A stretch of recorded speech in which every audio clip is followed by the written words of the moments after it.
So brass tacks, you need to know how to draw squares and arrows and for your wireframe.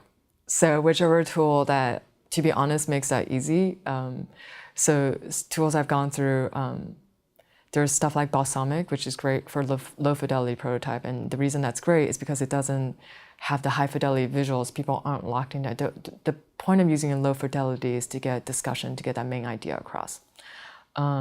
We actually use Google Docs drawing because all you need is really squares and arrows and, and be able to paste into it.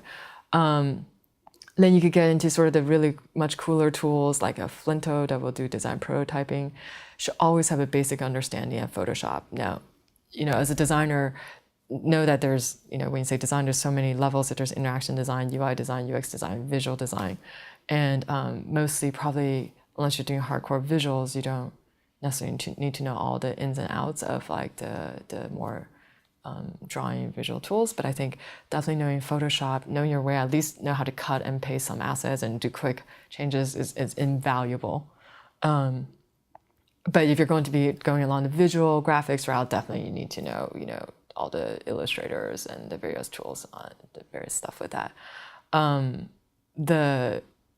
So I said design prototyping, there's a lot of great tools out there. We're using Flinto and InVision. And what we do is we have mocks that's actually built by our visual designer and then put into there. And then the product design would lay it out and the flow based on the wireframe that was done. And so that's the core of it. For project management stuff, as a company, we use Jira, so being able to know how to articulate that.